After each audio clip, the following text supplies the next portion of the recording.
Hello there, and welcome to Force Talk, a Star Wars podcast. Imagine, if you will, that you're inside a moisture evaporator and you need a translator who can speak Bachi to help fix the evaporator because all the moisture is on all of the presenters. It's outrageously hot in here, so we're going to whip through this as quickly as we can.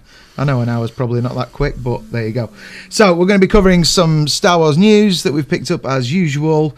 I'm going to be doing a little bit on posters, the art of Star Wars, and we're going to be sharing with you another interview, not from Star Wars Fan Fun Day, but from another convention I went to a few months back. So let's get on with it.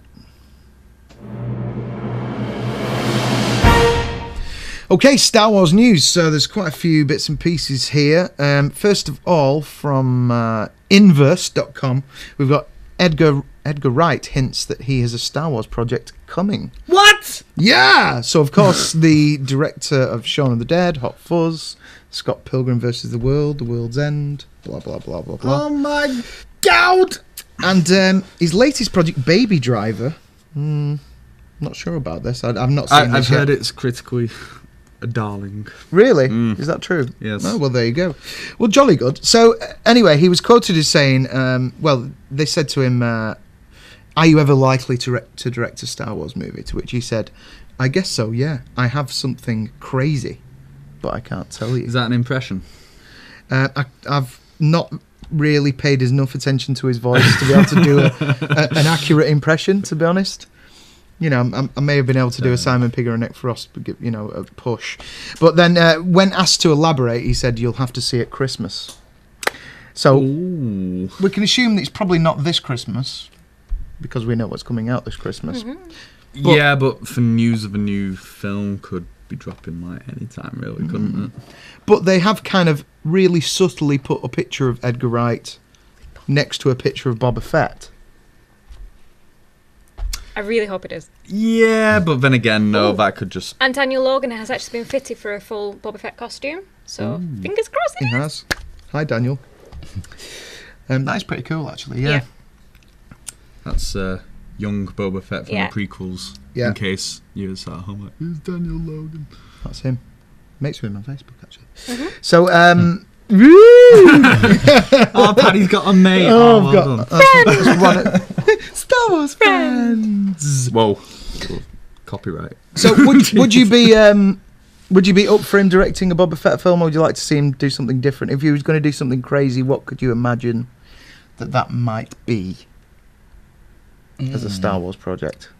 I don't know. I've only seen Shaun of the Dead, so it's a bit difficult to judge what it'd be like, really. Well, I suppose we could assume that it will definitely have some humour in it. Yes. That being said, that I'm not sure, but I think Baby Driver's like more of a sort of like action thriller type film. Like, I'm not sure if it's actually a comedy per se, but I could be wrong. I'm not. Okay. I can't really remember the trailer. Other than that, Kevin Spacey is in it, Always good. which is always good. So, well, based on the strength then of Shaun of the Dead, would you like to see him direct a Star Wars film? No, or does that not really fill no. you with There's confidence? plenty of other directors out there who'd be better suited to a Star Wars film, I think, than... But he is a young, hip director. I disagree. And that is popular for Star Wars at the moment. I disagree completely. I think Edgar Wright would be amazing for a Star Wars film. I think There's he would. loads of Star Wars references in his films. In space. So, and Shaun of the Dead as well. Yeah, It's of like course, that bit yeah. at the end where Simon Pegg is like going onto the street with that little lift. That's basically for Millennium Falcon. Yeah, Lando shot, isn't it? So yeah, it's yeah. like there's lots of little directorial references throughout. He's basically been auditioning for it for his entire career. But something tells me that his sort of pop culture references will have to be snipped off if he's going to do a Star Wars film. He's also had his issues with working with Disney in the past as well, because obviously he was slated to direct Ant-Man, and he dropped out of that project due to differences with the studio. According to Hayden, that was the best thing that ever happened to Ant-Man. I disagree, Hayden.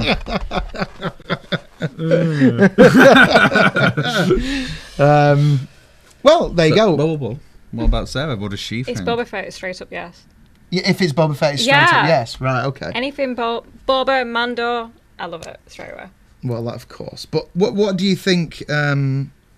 Let's say it was Boba Fett. What do you think possibly he could do crazy with Boba Fett? Not really. Crazy. It's difficult. It is difficult, but it could fill in the gap between Attack of the Clones, growing up, and getting to Return of the Jedi when he gets thrown down the Zalot pit, which we do know he survived. Do we? Shut up. Do we? Because they made it canon and computer game, is that right? No. No. No? She's just wishful hoping. thinking. Oh, right, okay. Nobody can kill Amanda. Well, I won't jump all over your hopes there as you do with Han Solo ones, but still. Han Solo's dead. I know, he's dead. I've accepted it. He's a star now. Yeah, still too soon. So, So, well, I'd say we give Edgar Wright a thumbs up, certainly. Yeah. Well, most So- of us do. Let's see how it pans out. I've only seen the one film. So. Producer and Mike don't want to see it. But it's Right. just purely off seeing Shaun of the Dead and the jury's out for me. But Well, we're gonna put you on a diet of Edgar Wright films until the next episode. Yeah, you No, should. Joey. I watched Hot Fuzz today, and it's amazing. You Right. should really. It is watch very, Hot Fuzz. very good. Like, it's so good. Like, You want I feel Hot Fuzz is actually better than Shaun of the Dead, which may be a controversial opinion, but It's probably one of the best things Timothy Dalton ever did. Oh, It was absolutely definitely. fantastic. definitely. So there we unless- go. When he said, you find out this Christmas, unless he's like directed part of The Last Jedi, and he's just like a second unit director. I can't see it. I mean, I think what he's saying is you will find out at our Christmas, unless they're going to announce.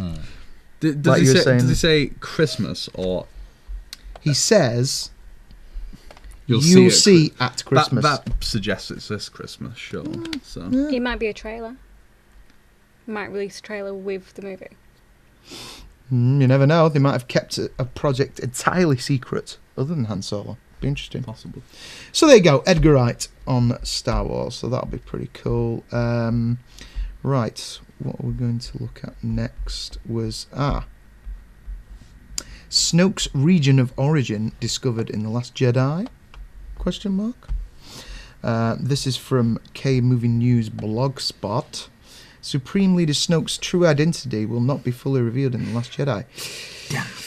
But that doesn't mean we won't eventually learn where he truly hails from. In the lead up to The Last Jedi, it was rumoured that Snoke truly does stand 8 feet tall, towering over his Sith pupil Kylo. In fact, we've heard that he would be played by a practical puppet this time, voiced by Andy Serkis, as opposed to the man doing motion capture as he did in The Force Awakens, which sounds very, very good to me. Yeah, I imagine. Do you reckon it'll be a combination of like puppet / Yeah, CG? I'm all about that. I think that's they the way did to go. something somewhere with Simon Pegg's Uncle is it Pluck? Whatever. Yeah, Character. they did. Yeah. Yeah, so if they do something- portions. Yeah, yeah. Yeah, Paddy's audition. Yeah, if they do something like that, it would be great. Yeah, Hot in here. obviously, they aren't kind of telling us. Snoke is just one of the many mysteries yet unsolved as we head into The Last Jedi. It may be tied to Rey's true parentage. And we know he has something to do with Ben Solo, or Organa, if you like the royal theory about his last name. He is also somehow tied to Luke Skywalker. He's said to spend the second half of the movie on a mission to hunt Snoke down and possibly kill him off. Ooh, I do like the sound of that. Kill him off with his walkie. So there you go. There's lots of interesting things happening. I mean, I'm not really that bothered about where he's from, but how do you feel about them sort of linking them all together in this way that they're discussing? To be honest, I thought they had already sort of made some progress in that direction in the Thrawn book anyway, because I believe, like, I've not read it, but I believe there's a bit, spoilers, but there's a bit where Thrawn discusses with the Emperor that there's a sort of threat in the unknown regions, and the Emperor has previously been obsessed with the unknown regions, and when the Empire was defeated, that's where they went to. So it's presumably Snoke. We're going to find some sort of planet in the unknown region, or maybe he's from a black hole. Who knows? Maybe something really crazy is going down. According to this, that knowledge helped him rise up, becoming the highest-ranking non-human servant in the Imperial fleet. Ah, Grand is that Thrawn you're on about? Yeah. So there you go. Yeah, it's all talk about Timothy Zahn, so yeah. Okay, well, I guess we'll have to wait and see. What's everybody else's thoughts on that? I'm sorry, I'm sweating. I just noticed you're a Mandalorian. Yeah, it's my pretty sweet. favorite Thor. Oh, that's very nice. Yeah. What do you think about the sort of lineage of Snoke, and if we're going to find out, and whether him and... I'm still thinking about the Ben Organa and Solo. Oh, right. What did you think about that? I think he's going to be a Solo. I don't think he's going to be an Organa, because it's a dead family now. Think about it. Alderaan's been destroyed. The family will be dead with Leia. You would have thought so. Unless some of them made their escape. Never know. Playing away in Naboo and stuff. It'd be quite interesting to if we did get to meet another character from Alderaan, perhaps. Like Thule or Rist. The different families. Oh, right, yeah. I mean, sure, I didn't know about that. Yep. Expand. No, the different families from that planet. Oh, right, okay. Different houses, like there's Thule, there's Rist, there's... I'm too hot to think. That'll do, you've skilled me enough there. Fair play. Well, that opens up all kinds of possibilities then. Snoke could be from one of the other houses of Alderaan, even. He could be from my cupboard. Think about that. He could be from what? My cupboard. From your cupboard?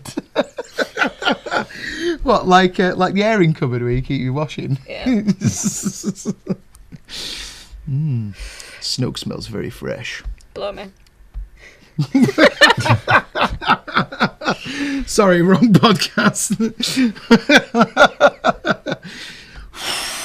Right, okay. I believe we're going live on Facebook now as well. Is that right? That was a huge mistake.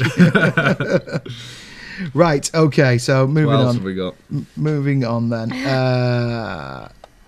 Mark Hamill clarifies his Luke Skywalker criticism in The Last Jedi. What criticism's that? Do you remember he was saying how he fundamentally disagreed? I do remember. I just said that to let people fill in the people who probably didn't know. Yeah. That's for you at home. In case you didn't watch the last episode. Or for Mike, because he's got dementia. Space dementia. Space dementia. Okay. Yeah, I mean, one can perhaps assume that Disney might have read all this and gone, Mark, could you be a little bit nicer to Ryan? I know it's probably Ryan. Stop bullying him. Being as the film's not come out yet. Yes. Tell them all that you love what he's done with Luke Skywalker, and it's all going to be fine. So anyway, as it turns out, all what he said couldn't be farther from the truth. Mark Hamill recently clarifying those comments in a new interview. Here's what he had to say about Star Wars The Last Jedi director below. Rian Johnson is an amazing filmmaker. Ryan, whatever. Whoa. I told you, spell it with a Y. If you want to be Rian. So, Rian Johnson is an amazing filmmaker, and if you look at Brick or Brothers Bloom or Looper, each film is different from the last one, and they're so inventive. I think people will be pleased and surprised. I know I was. So he's kind of still sticking the knife in.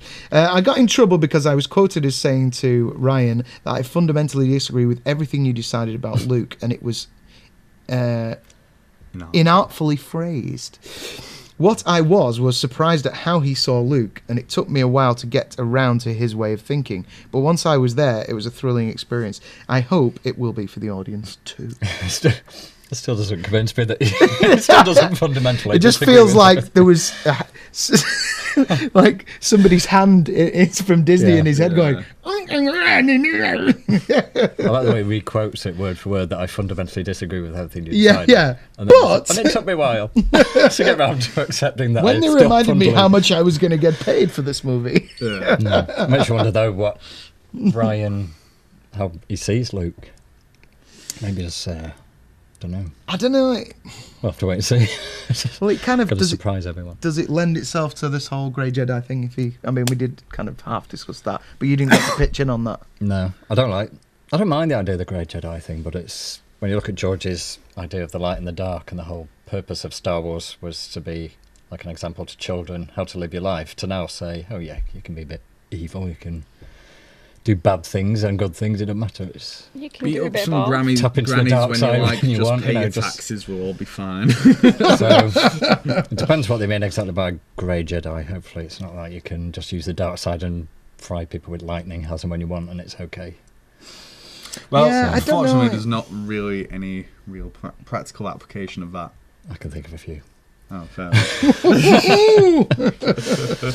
Well, I guess we'll wait and see. I mean, just coming along to that point there, I think maybe... But what I assume it means is that you're embracing both sides to find the key path, not to kind of be a little bit evil and a little bit light. I don't know.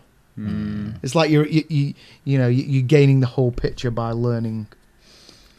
It's like saying that I'm going to be teetotal, but just to appreciate how teetotal I am, I'm going to have the odd whiskey every now and then, and Sounds like, Would you sounds like me. would you say it's kind of akin to if you're affiliated or a supporter of a particular political party to watch for other political parties like Yeah. speeches and stuff, just sort of like get where they're coming from and just be like, Yeah. they are literally all insane. Yeah. Sure. So yeah, So metaphor.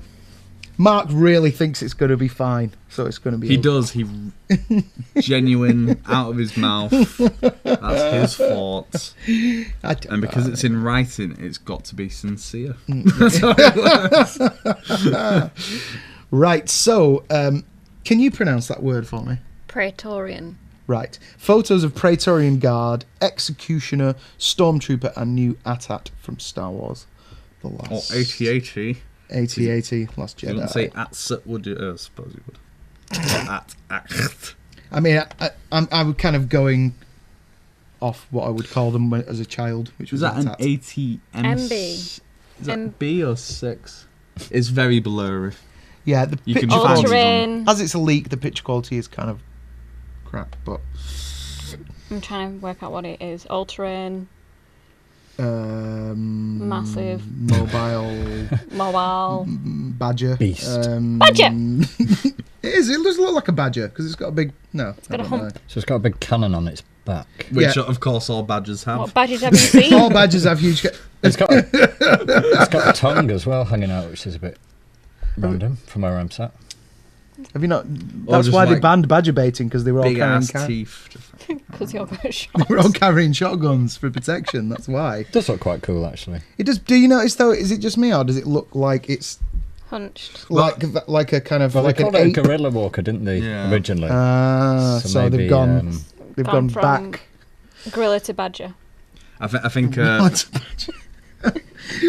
this was a technical improvement, so they can't be tripped up anymore. I think that's the thought behind it. Oh, is that what it is? Yes. Right. I remember reading about that So we're not somewhere. going to get any snow speeders or anything like that. No. And what do we think about the cannon on the back rather than on the? I just got a picture of the cannon firing, and then the attack just goes flies backwards. Oh, we didn't think that one through. I mean, dragging its paws. Yeah. on the back, like it does look like it's got quite a meaty sort of power source there, so it looks like it could deliver potentially more. So it could be an ion cannon. Possibly. You never know. Oh, They all kind of went quiet, ion cannons, didn't they? Really, after Empire Strikes Back. Rogue Yeah. One. Are they? Yeah, they shoot the iron torpedo out at the Star Destroyer and cripple it. Yeah, the iron the- torpedoes and The iron Y-wing land probes, they shoot them from that. Yeah. I've seen Rogue The One. Y-wings. You I don't know hear what them I'm say talking ion cannon though, other than that one bit, do you? Well, you should. You do host Also, the TIE Star Wars fighters, an podcast. iron engine. Think about it. Yeah, I'm just saying ion cannon. That's all. That's all. No, I'm everything's saying. about cannons. So, no, enough about It's the cannon. heat. It's the heat that's It is the affecting our heat. brain. I'm We're sorry, making no I'm sense sweaty. here at all. Executioner Stormtrooper. It's just a stormtrooper with a red shoulder pauldron. Excellent. And Also known as a new toy. yeah. That's all it is. Also known as a First Order Sand Trooper. Yeah. Basically, is what he's And got. it's got a little red. bit of red on the side of Yeah. his head. But we'll all have to buy the Black Series. But Michael will all have to buy And then I'll have to buy the sideshow one just because. You'll have to buy the sideshow. I have no idea what this one is underneath. Is this the? This is Sarah's. You've got the background, haven't you? Ah, right. Well, I don't necessarily know the background with Last Jedi, but Praetorian is a lightsaber fighting style, which was used by the Imperial Knights, which was better known as the Grey Jedi for the New Jedi Order. So that says that. So they're going to be Jedi like. is. Are they going to be like Canon. Royal Guards? Canon. They're going to be like the Imperial Royal Guards, but have like a special Saber. weapon, maybe. Saber, staff, stick. Because we never actually saw the Royal Guards do anything. Did we? No. Stand Even there in and the look little cool. scenes for Yeah. most of it, is like, oh, like Vader tries going in through the doors, and the guard sort of close off the door, and he's like, I'm gonna start choking these bitches, and then You said a swear. an officer, Even Yoda just sort An of o- an flicks his offi- finger, don't he? They go flying backwards. So. yeah, and an officer's like, you can't go in there, Vader. So these sound like potentially they will probably be more badass. Yeah, I'm which hoping is so. possibly necessary. Try and take out Luke or something, maybe. Possibly. Sounds good. Especially trained Jedi hunters. Do we want to discuss this about the lightsabers then? Lightsaber. Shit. Sith lightsabers. No. We do know. First doesn't matter the order. Orders do not have to be obeyed at all times without question. Well, I suppose this is a new segment now, right? Have we done with the news articles? Oh yes. Okay, I will say yeah. We are done with the news articles now. So The new segment is... it's done. It's done. It's too hot, man. It's just done. Eh? Okay, now it's time for a very brief Talking Sith. Bringing Talking Sith back. You always talk, Sith. We always talk Sith on this show. So And it's specifically Sith today, right? it is very, very Sith. So Star Wars comic, this is from movieweb.com. Star Wars comic reveals how Sith lightsabers are made. It was previously revealed why Sith lightsabers are red. It's because the kyber crystals inside of them are alive and they bleed. But how does a Sith go about constructing their lightsaber? That is a myth that's finally revealed and made part of the official Star Wars canon in the new Star Wars comic book. So it's the Darth Vader comic book, I presume. Yes, that would be correct. Marvel has released a new comic book called Vader 1, which fills in the Sith Lord's backstory between Revenge of the Sith and Rogue One. Fans finally get to see Anakin's early days in the Vader suit and how he struggled with accepting his fate. We also get to see Darth construct his now iconic red lightsaber with a little help from his mentor, Emperor Palpatine. For the first time, we get to see Darth Vader and Palpatine training together. In one interesting scene, the curious pupil asks his master about red lightsabers, having lost his blue lightsaber during the fight with Obi-Wan on his future home of Mustafar. Mostly, he wants to know how they get their colour. So it says the crystal from any Jedi's lightsaber will do. As you know, the kyber crystals are alive in their way. Like any living thing, they can feel pain. Through the dark side, you must pour your pain into the crystal, and when, at last, the agony becomes more than it can stand, a beautiful crimson, the colour of your rage. The colour of your rage. It'd be good to get Ian McDiarmid to read that book. He wasn't available today. Yeah. But, so what do we think about that? Yeah, I think it's expanded a bit on the original idea that the crystals just bleed, as now, it's a bit clearer that the Sith Lord has to pour all their hate and anger into the crystal, and that's if the crystal's living in its way, as he says, then Makes you wonder what Mace did with his. yeah. Yeah, I think this is... Lost. Sorry. That's probably down to the VAR pad. But I think basically this is just a sort of slight correction that they've had to make, because in the previous comic that they sort of announced this whole crystal thing is I think people started going like, book, wasn't it? why wasn't Anakin's lightsaber red when they were fighting on Mustafar? Like, if that's the case, so I think they probably had to backtrack over that a little bit, because it didn't really make a lot of sense initially, but Now, slightly more so. Do I like it? Nope. Still dumb. You're not crazy about it. Not a big fan of this idea. I've never quite understood why they're saying that the Sith has to go and steal a Jedi's lightsaber. Why don't they just go and get their own kyber crystal? It makes them seem like, only Jedi's can make a lightsaber, so a Sith has to go and steal one. Why don't they just go and get their own kyber crystal like the Jedi younglings did? So why then are some of them green, then? Because when a Jedi gets the crystal, their sort of force sensitivity creates the crystal kind of calls out to them and bonds with them, and it either becomes green or... What about blue? Blue. Becomes green or blue. But then a Sith has to go and steal a Jedi's lightsaber, take that crystal and make it bleed, but why not just go and get their own kyber crystal like the Jedi's do? Well... Unless someone out there knows. Say, I'm just throwing the question out there because I don't know the answer. Yeah. I'm paraphrasing Yoda here, but he did basically say, like, Sith are lazy. For dark side's the easy way, so it's easy to go find a lightsaber, which is stupid. How's it easy? You've got to get it from a Jedi. I mean, well, exactly. Darth Maul had to go and get two, didn't he? So, not that lazy. Well, presumably. I'm put together. I mean... Yeah. I don't know if the ins and outs of his... And then why wasn't the to be honest. laser on the Death Star red? Because that was just one massive kyber crystal. I was thinking about that. But then, I suppose, the Jedi didn't touch it, or influence it. So why is it green? However, thinking it anyway. Maybe they're green. So basically, what we've perhaps decided, they're green in their natural state. Possibly. And then when the Jedi bonds with it, it's like blue. Yeah. And the younglings maybe it's would like stay a mood green. crystal. Mood crystal. It changes with your mood.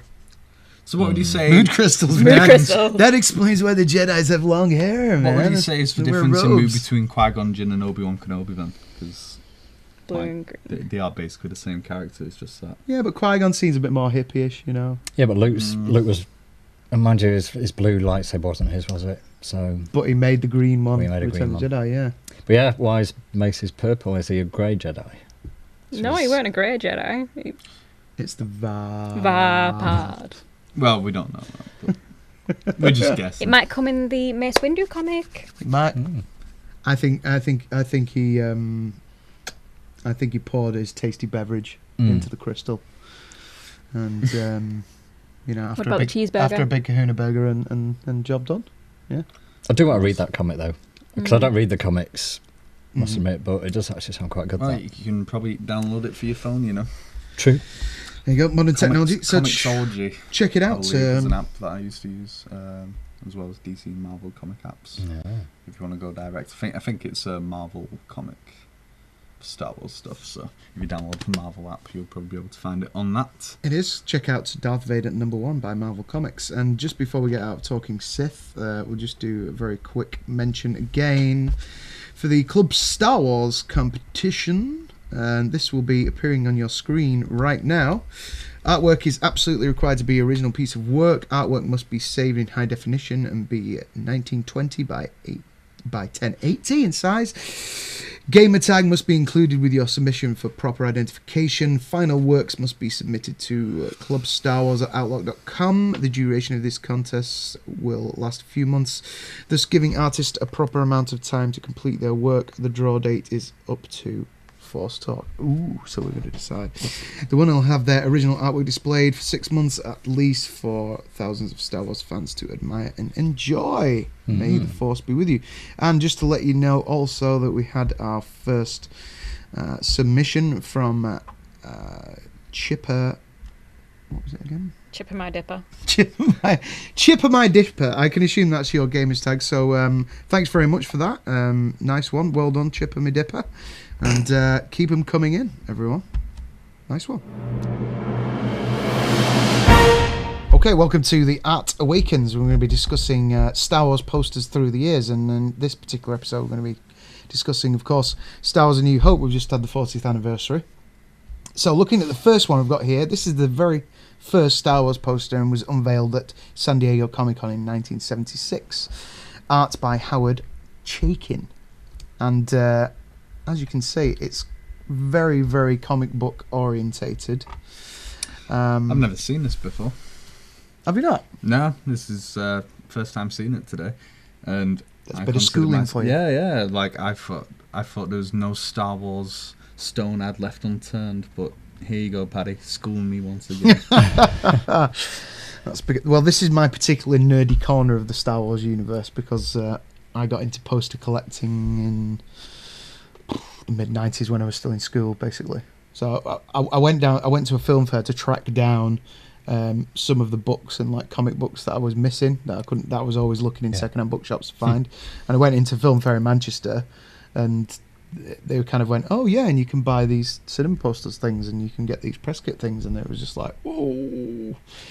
I found a load of new stuff I could spend my money on there. But yeah, this particular one was $150 in 1976 at the convention. So that's a lot of money. And they're very rare now. That is a crazy amount of money. Isn't it? How much would that equal in today's money, would you think? Hayden might lot. A gazillion pounds, yeah. But that's pretty much how much. That's pretty much how much you would have to pay for it now. I mean, it's kind of crazy to think that they were charging that at the time as well, because everybody was expecting this film to die on its arse. So it's surprising that they were sort of like saying, "Hey, pay this 150 quid," which for 70s must must have been just an obscene amount of money for a poster. I mean, worthwhile investment to anybody who probably did. Definitely. But maybe it went towards the special effects budget. Yeah, it probably did. You never know. But the marketing guy was very smart to do. I mean, it was there's a picture of them on the table at the San Diego Comic-Con saying $150, only one per person. Yeah. I believe some text at the bottom. Can we get that any larger? I see Star Luke Wars, Skywalker in largish font. I don't know. Oh yeah, there we go. Yeah. Oh yes, first edition artist Howard Chaykin, Luke Skywalker. The piece is called Luke Skywalker, poster 1. I don't think there was ever a poster 2. Looking a little bit closer at his poster as well, I've noticed that Luke's lightsaber is kind of reddish as well. Yeah, pinkish. Pinkish. And Darth's upside down lightsaber. Yeah, over his head. Which is a bit different. Red lenses. Well, again, we can only assume that the artwork was based on very limited reference photos, and they probably hadn't decided what colour the lightsabers were yet. So, he's probably just gone off. He probably just said laser swords and was like, what colours lasers? Red. Yeah, boom. Exactly. There you go. I imagine that's how that went. So, if anyone ever offers you one, if you see one in a shop, a second-hand shop, grab it. So there you go. So that was the very first Star Wars poster. Next up, when the film actually was coming out, we had Style A by Tom Young. This is probably one of the most iconic Star Wars posters. And what I always thought about this one is quite the droids are kind of nearly there. You can see C-3PO looks a little bit more like the sort of Metropolis kind of droid. R2's pretty much there, but they've made Luke very much into a He-Man, He-Man hero type thing. And Leia's looking a little bit more Barbarella, isn't she? Yeah, they've sex Leia up a little bit there, haven't they? To be honest, for the way Luke looks there, because I remember there was a bit of controversy in the 90s about like figures, especially Star Wars figures, being like over macho. Like Power of the Force line. Oh, those Power of the Force. Yeah, so like looking at Luke there, like he does look as the figures look. So like for 90s ones anyway. So maybe that's why they were so inclined to do that. And more X-wings in the poster than you ever see in the film. True. But the backdrop bit is quite beautiful anyway. The way Vader's painted in, and like you say, the X-wings coming up there, it is a gorgeous one. There's also a thing to watch out for if you are a poster collector. They did what they call bootlegs, or sometimes known as restrikes, where like the printing firm that had originally made the poster, after hours, they would kind of whip a few more off. Oh, right. And you can actually pay quite a lot of money for the hairy belt bootleg of this particular poster. You'll have to explain that to us simpletons, Paddy. So basically, when they reprinted it, there was a hair caught in the printer, and it is just visible on Luke's belt. So if you look closely at one, somebody offers you one, you look closely at it. Why were you looking at Luke's belt? I wasn't. I didn't find this out. Okay. A lot of people, a lot geekier than me, in the poster community figured out about the hairy belt. So watch out for that. But you can still get a few quid for it. So, if it's cheap, why not pick up a hairy belt? So there you go. That's style A. Schooling us again, isn't he? Style B. Pretty average, pretty boring. I mean, it's what you would call an advanced poster. So this is one that you would see in the cinema before the films come out. Long time ago in a galaxy far, far away. It's pretty much just the text. I mean, it's kind of similar to what they've had recently with The Last Jedi and Force Awakens poster, teaser. where it's just like just the text, just for text. Yeah. Hey, there's a Star Wars film coming out. I mean, Exactly. nobody cared back then because nobody knew what Star Wars was, but obviously now, everyone attached to that. And you can see that in that poster, that's because you've got the different Star Wars text in the previous, the Tom Young, and then in that one, you're on the official Star Wars font. So that's the first time it appeared, is it? As far as I know, I think that's the first time the proper Star Wars text appeared. So there you go. So still collectible, but I'm obviously not crediting an artist in these ones because they're just basically a typesetting thing, aren't they? So now then, I think this is probably the most famous Star Wars poster, to be honest. They write this poster. Style C, I'm go on. laughing. As a mate of mine, I had this poster in my bedroom. Okay, and when he saw it, he thought Luke's leg was Leia's leg. and he wondered what the brown furry thing was. I'm not saying anymore. So I can't look at this poster anymore. So did you without seeing something very wrong? Like Chewbacca was like, Stop it. So we'll just leave it there. Stop it. Look at the poster, and you'll. It was the 70s. Yeah. Yes, so now that you point it Leia's out, right I leg, can't unsee it. Leia's left leg. Yeah, so I can never unsee that now. Yeah, fair I enough. can say about the lightsaber on Luke Just ruin that Skywalker's belt poster as well. For all the fans. Anyway, that's But I'm this- not saying anything else about that poster. To bring the mood down, don't you? Yeah. I think it's possibly my favourite A New Hope poster. But not anymore. Not yours. Because of Chewbacca. Well, no, at least it's got everyone in there. You know? Notice for Death Star looks less like for Death Star than in the Style A though. Maybe that's a moon rather than the Death Star. And the lightsaber. I never liked Darth's lightsaber in that. Oh, because it's got the sort of yellowy orange tint to So it. it looks more What like are you doing with your hands? Leia's got the looks like a red lightsaber, but I know it's a blaster. No, she's got the blaster. They've both got they've all got the Stormtrooper blasters, haven't they? But it's, It's well put together. But it's nice. You've got Tarkin in there. You've got the kind of Kenobi. cross shape from Luke's leg, and the two blasters. It's sort of a. It was beautifully constructed by Tom Chantrell. And in fact, I met a poster collector a couple of years ago. I was chatting to him about all these things, and he was saying that he tracked the guy down who painted this, and he had, again, pretty limited sort of reference photos, but the picture of Leia, he said he didn't have a picture of, he wanted them to be coming out like this, but he didn't have a picture of Leia side on, and apparently the artist's girlfriend was a Japanese or a Chinese lady, right, and he got her to put one of her robes on and draped her in the right angle, so he basically used his wife's body and then put Carrie Fisher on the very smart, and on the to head. be fair, did for job. It did, absolutely nailed it. I love that poster. We'll come on to the sort of British version in a minute. Old Star Wars font, back again to that. It looks like they were being really indecisive as far as that font is concerned. I do really like that one though. Yeah, cool. I do like that one. Style D is quite interesting. This is kind of known as the circus poster, and it's also the first time that Drew Struzan, who, if you don't know much about posters, you may have at least heard of the name Drew Struzan. I think I've heard you mention him. Yeah, he's like pretty much the most famous poster artist in the universe. He did all the famous posters that you've seen for Back to the Future, for Indiana Jones, for he did Star he did Wars Harry Potter as well, didn't he, for the first couple? Yeah, he did the first couple of Harry Potters. So he is the iconic poster geezer, and in fact his our mate Paul Shipper's hero as well. He was very heavily influenced with him, and he actually helped him out early in his career as well, and invited him to his studio and stuff like that.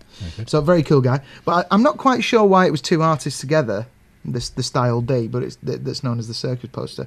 But I love the. It's very B-movie looking, isn't it? It is, yeah. You got the Jawas in there. I just love the way Luke and Leia are painted in this one. Strange how Vader's kind of the smaller, less insignificant looking character there. He doesn't look quite as threatening. What about Chewbacca in the corner? Where? Just peeping out there. Oh yeah. And there's that Jawa on the other side. Yeah, we've got the Jawas in there. He's squirting water, that Jawa. No, he's doing his chicken. Oh, right. This is... So there you go. I think that's... I do like that one. And I like the kind of... Like, it's sort of ripped out here as well. It's like, it's been stuck on a... It's been pasted up on a wall and they've ripped kind of bits of it off. It's got like a real grungy feel to it, hasn't it? Well, it looks like it's two separate posters in a way, doesn't it? Because you've got that picture of Obi-Wan on the left there, which looks like a part of another poster that's been partially torn. Yeah. Maybe... a pulpy kind of vibe. Yeah, but also at the same time, you can think of it like Charles White and Drew Struzan did the poster on the right bit, and then the studio was like, Alec Guinness is in this film, and they're like, oh, fine. Just added an extra bit. Yeah, could be.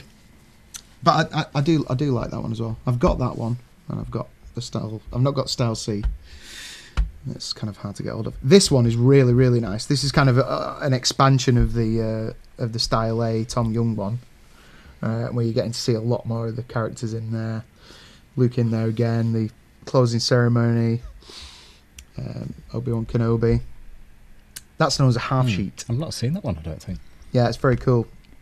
You see, all the ones we've discussed before, are USA 1 sheets. Oh, right. So they're 27 by 40. Yeah. And they always go... Is that centimetres? Inches. Inches. 27 by 40. So then they always go this way. Portrait. But the half sheet is kind of close to what you'll see in a minute is the British version. So it's like basically half of one of those posters, but like kind of going lengthways. And I do really love this one because it kind of...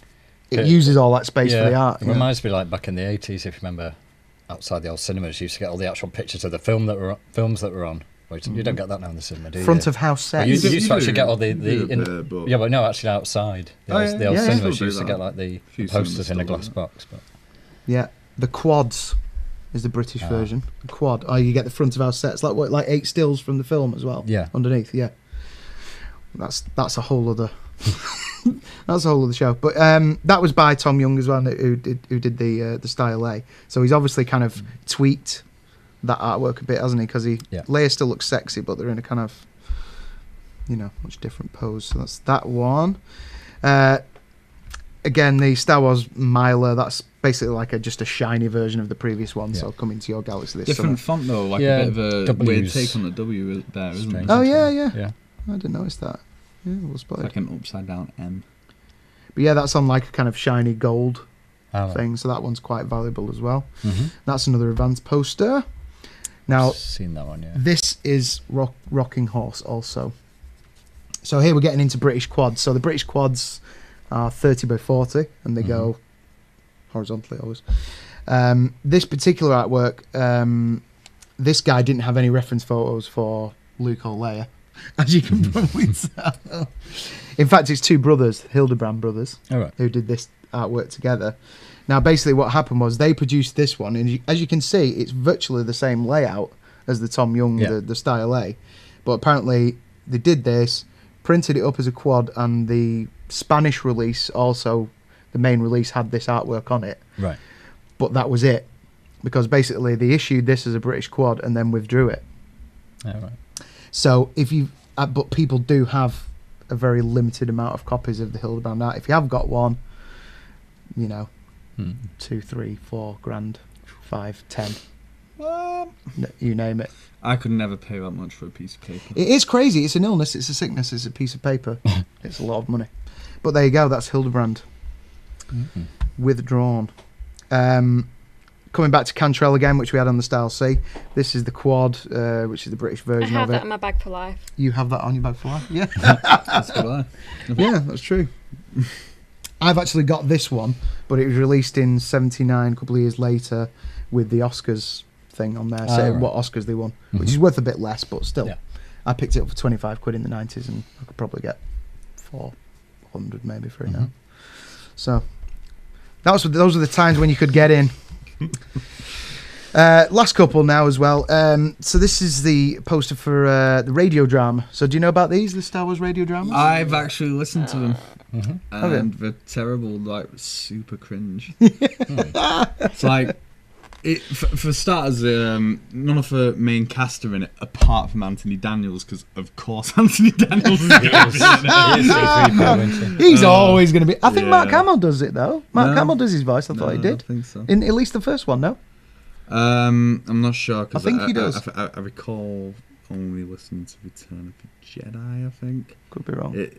It's been a while, to be fair. Like I did do this years ago, but yeah, basically, as far as I'm aware, none of the real cast are in it. Yeah, and you're just listening to.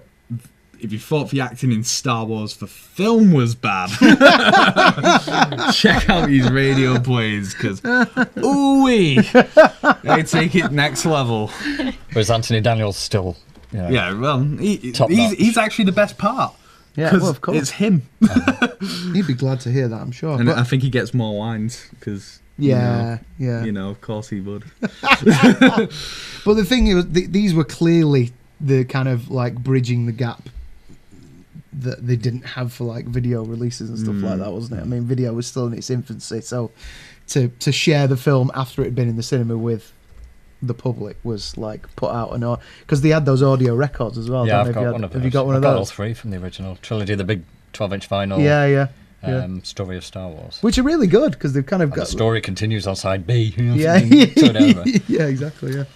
So, but that was the obvious thing on here is C-3PO being front and center again, because he's the only cast member in it. There you go. That I think. Exactly. Like, that would make perfect sense. And they put him in front of a little radio mic with his headphones on. You quite like that. Celia Strain, art by that, 1981. So that's the radio drama. It's a very nice poster. Yeah. Okay, we're down to the last two now. What's that one? This is really, really nice. Is Luke on a surfboard there? Or? He is. He's surfing safari. So Drew Struzan back to the Star Wars galaxy. It looks like he's on that thing from Flash Gordon. You know, the pedestal thing with Timothy Dalton. Oh yeah. The I can't remember what it's called. I interviewed him about it, and then I think all he called about was the platform. The platform. I can't remember what he referred to it as. Anyway, yeah. So Drew Struzan did this to celebrate the Star Wars being 10 years old. Oh right, sorry. Do you know I looked at that and I thought it was the Disney acquisition, because is that not Mickey Mouse? Ears. No. I am looking at this from a funny angle. I see what you mean now. Luke's surfboarding and it's Mickey Mouse. No, it's the Death Star, and there's there's two little taco things at the bottom. The little tacos you could collect. The pogs. Yeah. Yeah. I think these were. That's actually like one of my first big Star Wars purchases. Actually, for Star Wars Special Edition Pog book. Yeah. That's right. Yeah. So really, it's nothing to do with Disney Pogs or no at all. I'll be quiet. This was produced, I think, to purchase direct from the fan club. I think was the only place you could get it. It was like a limited run. They're all numbered, so. You can still pick them up quite reasonably now, but I do think it's a very nice one. That's Drew Struzan. So, and second to last one. This is Star Wars' first birthday. So you thought we wouldn't get this with films nowadays, would you? It's like the amount of posters produced for one film. No. It's incredible. Well, not only that, but you wouldn't see like anniversary posters of a film coming out. No, it used to be a big thing. It's like Star Wars Force Awakens now holds like most of the sort of box office records. The only one it doesn't have is one that Avatar has, which is like worldwide most box office. Yeah. But you don't see any sort of like 1 year anniversary of Avatar posters or anything like that. It's a shame, because it's a really cool thing. I like it.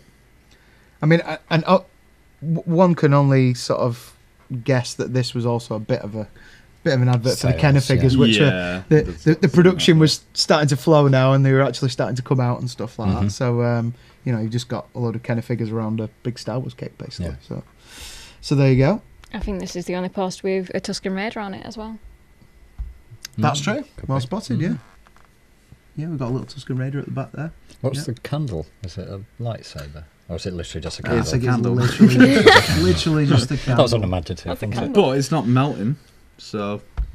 And to finish up with, Drew Struzan came back for Star Wars Special Edition. There you go. You can actually remember this. I do like that poster. Yeah. The three of them look really good. You only have got the New Hope, Empire, and Return of the Jedi next to each other. Well, having seen him do the circus one back in '77 and doing the first 10 years, you can kind of see why he went in the direction he did, because they're kind of got all the characters and blah, blah, blah, blah, blah.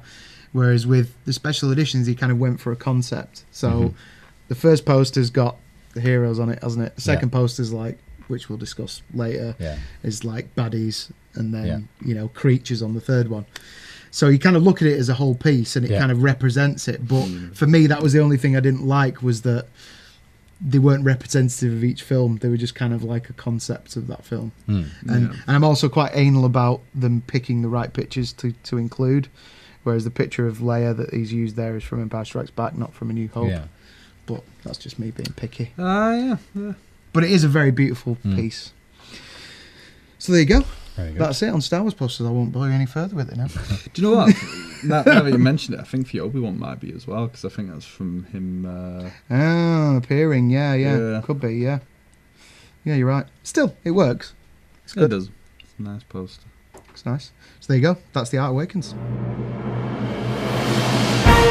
Now I would like to share with you an interview that I did quite a couple of months back now, when I was doing a bit of promoting at Sci Fi Scarborough, which is a really, really great family sci-fi event every year in Scarborough at the Spa. I suggest you check it out next year if you can. But I managed to catch up with Garrick Hagon, aka Biggs Darkighter from Star Wars: A New Hope. Here's how the chat went. So Garrick, before we start talking about Star Wars, right? Which of course everyone wants to talk about, I'm sure, when they come to meet you. How did you start out in acting first? What was the first thing you did? What was your interest in it? The first thing I did was way back when I was about 8 years old, maybe 7. My mother took me to a class run by a Canadian actor called Lorne Greene, who later became famous on Bonanza. Oh yes, and Battlestar Galactica. Yeah. And from those classes, somehow I got introduced to radio, and radio was very big in Toronto, where I grew up. And so I got in a program every Saturday morning, coast to coast in Canada, called Doorway to Fairyland. Started with a violin opening the door. You could hear that. And the doorway to Fairyland would open, and we'd have a story for half an hour, and we all acted all the parts of the fairy story. And it just developed from there on in. I did an awful lot of radio. I had my own show on Saturday mornings in the summer when I was 11 and 12. Wow. It was called Peter's Program because I took it over from Peter Jennings, who later became the ABC anchorman in London and then in New York. So he became very famous. Peter Jennings. So I kept the title, or CBC kept the title. So I was a kind of radio performer. Right. And I continued that all, but when I came to England, I've done a lot of radio. So radio has been a large part of my life. Great.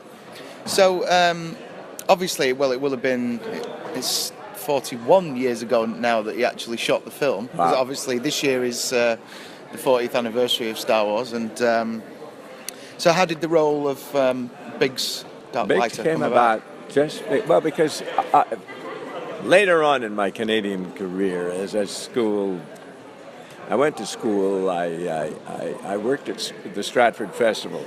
This is a long story. The Stratford Festival is a Shakespearean festival, one of the major Shakespeare theaters in the world. Absolutely. And having put myself through university playing at Stratford, they gave me a scholarship to come to London. I'd been playing very good parts at Stratford, but I needed to expand my horizons, and I came to London to work in whatever area I could, but to be an English actor. And so I've been working over here for a number of years, for about 6 years, I think, before the casting, and I got to be known on television, and did the Doctor Who in '72, and gradually I became known on television. I did a lot of English rep. So when the casting came along, I was known as an an actor who had been, I was Canadian, they knew that.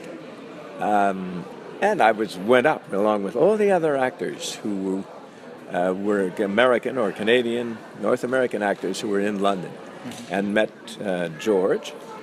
And we had a little chat.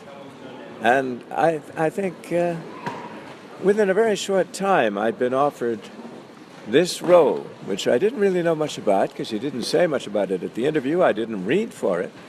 But I was offered Biggs, which turned out to be a terrific part. As Mark called it, one of the best parts cast in England. Thank you. And so I was very lucky. George marked me high on his casting card. Yeah, so George, we had a discussion. I told him about the film I'd been shooting in the desert called, at that time it was called Muhammad, and the Messenger of God. And I'd been in the desert in Libya and in Morocco, and George, of course, was going to shoot in Tunisia, so we had something to talk about. And then eventually the cape that was used in the cutscene in Tunisia became a part of my costume. Lots of those capes were in Morocco. They became a running theme.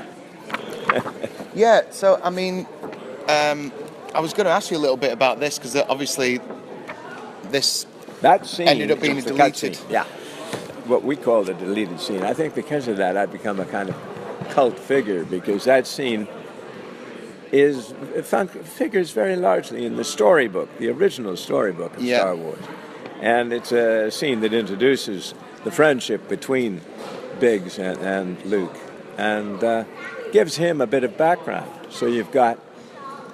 Without that, you kind of wonder who I am when I suddenly appear in the in the hangar before we go off to fight the Battle of Yavin. Yeah. So that scene, everybody seems to find, or most fans seem to find on the internet somewhere or other. That's right. And most of them like it. Most of them say, well, why isn't it in there? It is. It's good. It's interesting. I mean, it was good that they put the scene in the hangar back in the special edition. Yeah. Because that did give you some background aside from the obviously the deleted scene on Tatooine. Yeah. And which nobody had actually seen. This is a different one. Thank you very much. We're just filming at the moment, so could you just bring those over in a bit for us? Thank you very much. Thank you. All sorts of gifts. Yeah, sorry. So the Tatooine scene, and obviously a lot of people hadn't seen it until the Blu-ray came out. Exactly. And then, and I assume you hadn't maybe seen it. Well, I saw it on the CD-ROM. Jeremy Bullock, a dear friend, Boba Fett, as you know, said, you probably haven't seen this scene. I said, no, I haven't. And he called me over and showed me the CD-ROM called Behind the Magic. Oh, yeah. And I must say, I was glad to see it. I had always wondered where and how it was. I'm not displeased with it. Maybe George was, but I'm not. And since then, as you say, it's been well seen by practically any seriously interested fan. Yeah. Well, I remember that Mark Hamill was talking about it at Celebration and saying that all the other characters in A New Hope get their original introduction. And he said, so my original introduction was this scene with yourself. But instead of that, when they cut it out, he got left with, but I want to go to the Tashi station and pick up some power commuters. I know. This whingy character. And he said, I always hated the fact that my first line was just so kind of wet, instead of what I got in the other scene. So yeah, and I thought, because in the scene, obviously he is acting younger. He has a long way to go from that initial Tatooine scene to the end of the picture. Yeah. That's his progression as a character. Yeah. And even in this scene, he's kicking the sand and acting young. Yeah. And but the nice thing about this scene is the brotherhood, the feeling of relationship between the two guys. Mm-hmm. and the feeling that he wants to get off the rock, he wants to join, and it's just a matter of time before he does join the go to the academy, and then join the rebels. You know. Yeah. I can see why he'd like a better send-off. So would I. Yeah. Well, coming round to that, I mean. You know, they've brought in the animated Star Wars series that they're doing. Obviously, they're doing Rebels, so it's still continuing at the moment. They've done Clone Wars previous to that, and they have brought back characters like Wedge and stuff like that. So, you know, I was wondering, have they talked to you about bringing Biggs into any of these? No, actually, the talk is not extensive. We don't talk about what they're going to do, and I'm pretty well the last one to know because I don't follow a lot of the backstories and Sure. Side stories. Because they have done a comic book about him and stuff like that, haven't they? Yeah, and I love particularly the Dark Horse series about Biggs, Empire, and the fact that they've drawn me in such a romantic kind of macho way. It's kind of fun, and it gives them a kind of heroic stature, which I kind of like. Yeah. But they're very good drawings. Doug Wheatley is one of the major artists and did an incredible job on the Dark Horse series. Yeah. Yeah. So, well, we'll have to wait and see then, I suppose. Well, it's all wait and see. I mean, it'd be obviously it'd be quite nice if they were, you know, if they could bring you into episode 9 maybe just to close out the saga. Yeah, well, they had me, I think, somebody who looked vaguely like me running around in Rogue One. That's true, the mustache, yeah. There was a mustache. And it was quite good that they kind of went period in a way with Rogue One. You know, it did look like 70s Star Wars, which was, you know, which did give it a bit more credibility. Exactly, and I would have loved to have been running around myself. Good old Angus McGuinness got his original face in That's right. In the attack. Yeah. And I think he redid his voice as well. So that was a bonus for Angus as Gold Leader. And, well, you know, it would have been nice. But on the other hand, if you'd had Biggs in there, you would have opened up a whole new angle, because Biggs has a hell of a lot going for him, a lot of story going for him. And I think you'd have to fill him in a little bit more. Yeah, that's true.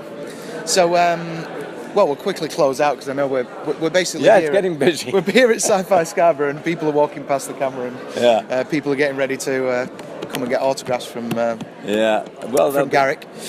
I hope they flow in. Yes. I'm sure they will. So what's next for you? We'll just finish. Well, I've just done a little part in a film with Benedict Cumberbatch in the current war, but I'm also producing audio a lot of the time. There's our friend. And directing audiobooks. I'm going to do a project for Amazon or Audible.com. And I just keep going along. I've got a company called The Story Circle, and that keeps me very well occupied. And I'm doing a lot of games. As you know, I did Batman Arkham Knight. Yeah. And I'm doing, at the moment, another one called Augmented Empire and another game called SS4 Delta. So the games are, all of a sudden, have become a large part of my life. Brilliant. And I'm very happy about that. Yeah, so I continue as an actor and a director, and just grateful that I'm still connected to the Star Wars saga. Great. Well, thanks for talking to us at Force Talk, and it's been a pleasure. Garrick Hagon. Absolutely. Thank you. Thank you. Okay, I think that about wraps it up. We can go and sit in a fridge now. Oh, God. Oh, it's so hot. I want to go to Hoff. I can't deal with it. Can we go anymore. and have a cool drink of blue milk or something? Chilled blue milk. Milk is not a good idea. Milk was a bad choice. Milk I'll have a would Java be juice, bad thank you choice. very much. I'm in a studio of emotion. So we'd like to remind you to subscribe to our channel here, please. Do it! Like the videos. Do it. Do it now. Leave as many comments as you would like. Follow us on Facebook. Follow us on Twitter at SW4Stock. Also, if you're feeling hipstery, on Instagram at SW4Stock. That's it. Until next time, we'll see you again in 2 weeks. May the Force be with you. Kapow!